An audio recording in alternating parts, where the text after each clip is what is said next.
नमस्कार दोस्तों, online channel में आप सभी का पुनः एक बार स्वागत।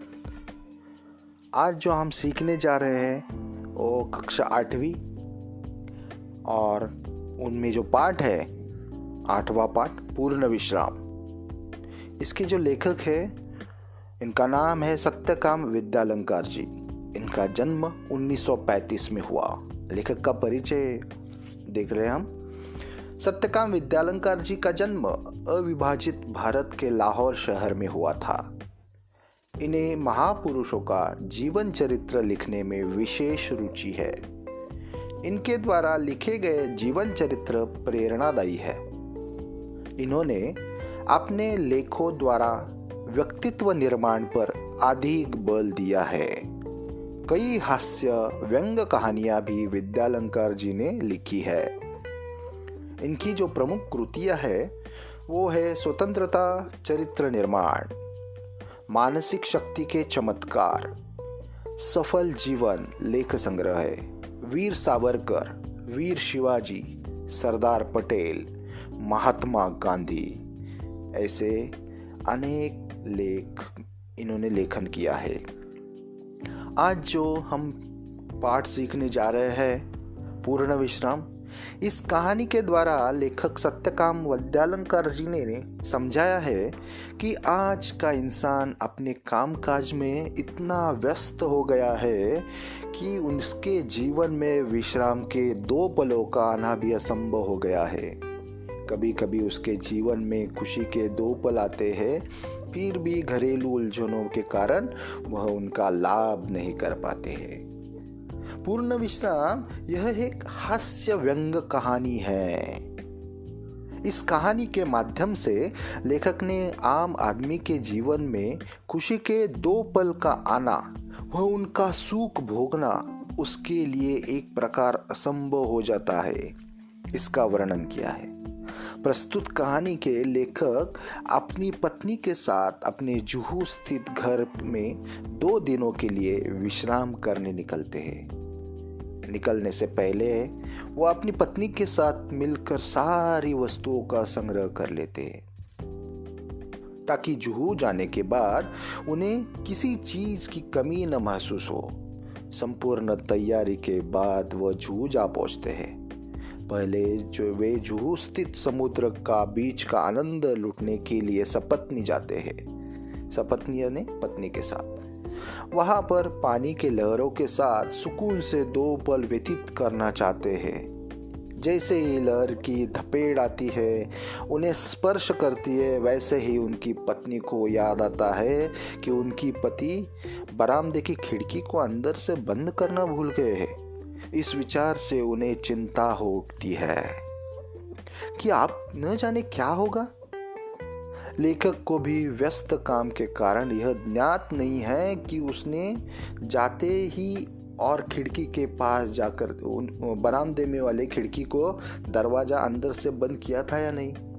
वे तुरंत मोटर में बैठकर दुगनी वेग से गाड़ी चलाते हुए अपने घर वापस आ जाते हैं और खिड़की के पास जाकर देखते हैं। तब उन्हें पता चलता है कि उन्होंने खिड़की का दरवाजा तो अंदर से बंद किया था। उनके दिल की धड़कन तो पहले से भी बढ़ी थी। अब उनके पत्नी के दिल की धड़कन भी बढ़ जाती है। इसी स्थिति लेखक पूर्ण विश्राम व पूर्ण निरोग के बदले में नया शब्द गढ़ते हैं, पूर्ण भयावह। देखिए, हम कभी कहाँ पे घूमने जाते हैं तो उनकी तैयारी हम 2 दिन 3 दिन पहले से स्टार्ट कर देते हैं, लेकिन हम ये भूल जाते हैं कि जिसकी वजह से हम जा रहे हैं, जहाँ जा रहे हैं, जिस वजह से जा रहे हैं, वो वजह सफल हो जा रही है। ताकि ऐसा ना हो कि चलो समंदर किनारे जाते और घर की टेंशन वहीं पे जाके सोचते, तो फिर वहाँ जाने का कोई मतलब ही नहीं। आज का इंसान अपने जीवन में, अपने कामों में, अपने परिवार में, अपने ऑफिस के काम में इतना व्यस्त हो गया है कि परिवार को ज़्यादा समय नहीं दे पा रहा। और इस समय निकालने के लिए वो छुट्टी निकाल के, दफ्तर से छुट्टी निकाल के घूमने चला बैठता है, उसकी तैयारी करता है। लेकिन जहाँ पे घूमने जाता है वहीं पे भी अगर आप यही टेंशन लेके रखते हो, ऑफिस का टेंशन, घर का टेंशन, तो छुट्टी मनाने का कोई मतलब ही नहीं। ऐसी व्यंग्यात्मक दृष्टि से लेखन ने पूर्ण विश्राम ये पाठ यहाँ पे हमें दिया है। देखते हैं हम पाठ आगे। डॉक्टर ने बाह पर काला कपड़ा लपेटा और रबड़ की थैली से हवा फूंक कर नाड़ी की गति देखी। फिर बोला, कुछ सीरियस नहीं है। सीरियस मतलब गंभीर। सीरियस मतलब गंभीर। कुछ सीरियस नहीं है, दफ्तर से छुट्टी लेकर बाहर हो आइए। विश्राम आपको पूर्ण निरोग कर देगा, लेकिन विश्राम भी पूर्ण होना चाहिए। तो बड़ी पत्नी बड़ी प्रसन्न हुई। विश्राम मतलब आराम। घर जाकर श्रीमती जी से कह दिया, जूहू की तैयारी कर लो, हम 2 दिन विश्राम करेंगे। देखो, आने के बाद इमीडिएटली उन्होंने अपनी पत्नी से कह दिया कि जाओ चलो जूहू की तैयारी करो, हम 2 दिन जूहू के जो बीच है मुंबई में स्थित जूहू बीच, वहां पे जाके हम क्या करेंगे, विश्राम करेंगे। एक दिन बाद पूर्णिमा थी। पूर्णिमा मतलब जो पूनम की रात रहती है, वो पूनम की रात थी। और पूनम की रात मतलब पूर्णिमा के दिन सभी उधर चांद का बहुत ज़्यादा प्रकाश रहता है, तो समंदर किनारे वो बहुत अच्छा लगता है, चांद अच्छा दिखता है, क्योंकि समंदर किनारे नहीं तो काला घरा अंधेरा रहता है, लेकिन रात में अगर वो चांदनी रात हो, पूनम की रात हो, तो बहुत अच्छा लगता है। इसलिए एक दिन बाद पूर्णिमा की रात थी। चांदनी रात का मजा जूहू पर ही है। एक दिन पहले आधी रात से ही उन्होंने तैयारी शुरू कर दी। देखिए, तैयारी कब शुरू कर दी, आधी रात से ही तैयारी उन्होंने शुरू कर दी। 2 बजे का अलार्म बेल लगाया। 2 बजे का मतलब सोए कितने बजे है, जगे कितने बजे है, देखिए। और किस लिए जा रहे थे, पूर्ण विश्राम के लिए। 2 बजे का अलार्म बेल उन्होंने लगा लिया। वह पत्नी तो स्वयं 2 से पहले ही उठ गई और कुछ नोट करने लगी। देखिए, हमको अगर जाना है तो हम क्या करते हैं, एक लिस्ट बनाते हैं और लिस्ट के हिसाब से सब सामान लेते हैं। वैसे ही उनकी जो पत्नी है वो 2 बजे से पहले ही उठ गई और उन्होंने क्या किया, लिस्ट बनाना चालू कर दिया। उन्होंने कुछ नोट डाउन करना वहाँ पे चालू करने लगी। श्रीमती जी ने इन सब कामों की एक सूची बनाकर मेरे हाथ में दे दी। एक क्या किया, उन्होंने एक सूची बनाई और लेखक के हाथ में थमा दी।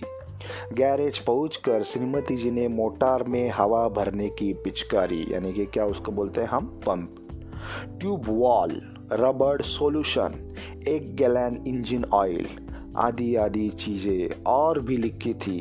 दिन भर दौड़ धूप करके पाय धोने से मिस्त्री लाया। लेखक ने क्या किया, लेखक की तबीयत ठीक नहीं थी, फिर भी जाने के लिए उन्होंने जो तैयारी की थी, उन तैयारी में उन्होंने दिन भर दौड़ धूप की और पाय धोने से एक मिस्त्री लेके आया। सुबह से शाम हो गई, मगर शाम तक 4 से 2 खिड़कियों के बीच चटखनियां भी नहीं कसी गई थी। दिन भर काम करने के बावजूद भी जो 4 खिड़कियां थी गाड़ी की, उसकी 2 चटखनियां मतलब जिसको हम लॉक करते या कड़ी लगाते, कुंडी लगाते, उनको बोलते, चटखनियां भी नहीं कसी गई थी। मोटार के लिए जरूरी सामान लाते लाते रात तक दिल की धड़कन दुगनी हो गई। देखिए, हम जा रहे थे विश्राम के लिए, लेकिन ये सामान लाते लाते सुबह से जो लेखक दौड़ रहा था, उसी कारण उसके दिल की जो धड़कन है वो दुगनी हो गई, डबल स्पीड से दौड़ने लगी और विश्राम करना था। रात सोने से पहले श्रीमती जी ने आश्वासन देते हुए कहा। देखिए, रात सोने से पहले श्रीमती जी ने उन्होंने क्या किया, आश्वासन देते हुए कहा। आश्वासन देना मतलब समझाना, कि आश्वासन देते हुए कहा, कल जूहू पर दिन भर विश्राम कर लेंगे तो थकावट दूर हो जाएगी। क्या आप दिन भर इतना थके हो, इतना दौड़ धूप आपने की है, तो कुछ नहीं, कल जूहू पर विश्राम करेंगे तो तब सब थकावट जो है आपकी वो सब दूर हो जाएगी। श्रीमती जी ने अपने करम कमलों से घड़ी की घंटी घुमाकर अलार्म लगा दिया। देखा, अपने करम कमलों से मतलब अपने उंगलियों से उन्होंने क्या किया, अलार्म की घंटी लगाई। श्रीमती जी ने अपने करम कमलों से घड़ी की घंटी घुमाकर अलार्म लगाया। पुराने ज़माने के जो अलार्म थे वो इस तरह थे, उन्होंने घंटी घुमाकर ऐसे अलार्म लगाना पड़ता था। और वह खुद जाकर मोटार का मुआयना करके यह तसल्ली कर ली कि सूची में लिखा सब सामान आ गया या नहीं। सुबह 5 बजते ही अलार्म ने शोर मचा दिया। देखिए, लेखक को जो बातें पत्नी ने की थी वो बातों से उनको लगा कि एक बार देख लेते जाके, जो भी मैंने बोला है उनको उन्होंने लाया है या नहीं। मुआयना मतलब निरीक्षण। उन्होंने क्या किया, वहाँ पे जाके उसका मुआयना मतलब निरीक्षण किया कि जो चीज़ें मैंने बताई थी उन्होंने लाई है या नहीं। इसका मुआयना उन्होंने यानी कि तसल्ली वहाँ पे जाके की। और 5 बजते वापस अलार्म ने शोर मचा दिया। 5 बजते वापस अलार्म ने क्या हुआ, शोर मचा दिया। रोशनी होते न होते जूहू की तैयारी चरम सीमा पर जा पहुंची। चरम सीमा मतलब अंतिम सीमा। रोशनी मतलब जब सूरज उगता है सुबह सुबह, तो उनकी जो जूहू जाने की तैयारी है वो अंतिम सीमा पर जा पहुंच गई। स्टोव को भी आज ही धोखा देना था। वह 1 मिनट बुझने लगा। आधा घंटा उसमें तेल भरने धोखने में चला गया। आखिर चाय का प्रोग्राम स्थगित कर दिया। स्थगित मतलब कुछ देर के लिए रुकना। कुछ देर के लिए उन्होंने चाय का प्रोग्राम स्थगित कर लिया और हम दत्तचित्त होकर तैयारी में जुट गए। देखिए, उन्होंने क्या किया, चाय का प्रोग्राम कैंसिल कर दिया, स्थगित कर लिया और वो दत्तचित्त होकर कहाँ पे जुट गए, अपनी जो तैयारी है जूहू जाने की तैयारी, उस जूहू जाने की तैयारी में वो जुट गए। दत्तचित्त होकर मतलब इकट्ठा मन लगाकर एक साथ, वो दत्तचित्त होकर एकाग्र होकर वो उस तैयारी में वापस जुड़ गए। वाटरलू ने जाने से पहले नेपोलियन भी इतनी तैयारी नहीं की होगी। नेपोलियन जो है, आपको सबको पता है कि नेपोलियन जब वाटरलू जा रहा था तो उसने भी इतनी तैयारी नहीं की होगी जितनी तैयारी हमने जूहू बीच के लिए 2 दिन जो हमारा हवा पानी चेंज करना था, कुछ तो विश्राम करना था, पूर्ण विश्राम, उसके लिए हमने इतनी तैयारी की थी।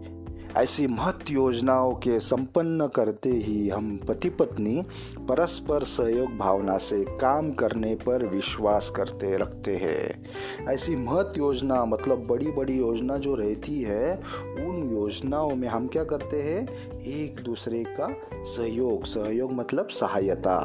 वो क्या करते हैं, सहयोग भावना से सहायता से काम करने पर विश्वास रखते हैं। एक दूसरे के में सहयोग भावना पे काम करने पर विश्वास रखते हैं कि अगर दोनों ने काम किया तो वो काम अच्छा हो जाएगा। और हमें एंजॉय करने के लिए जाना है, विश्राम करने के लिए जाना है, तो दोनों ने साथ में मिलकर काम करना चाहिए, तो हमारा विश्राम अच्छी तरह से हो जाएगा। आगे का पार्ट हम नेक्स्ट पार्ट में देखेंगे। धन्यवाद।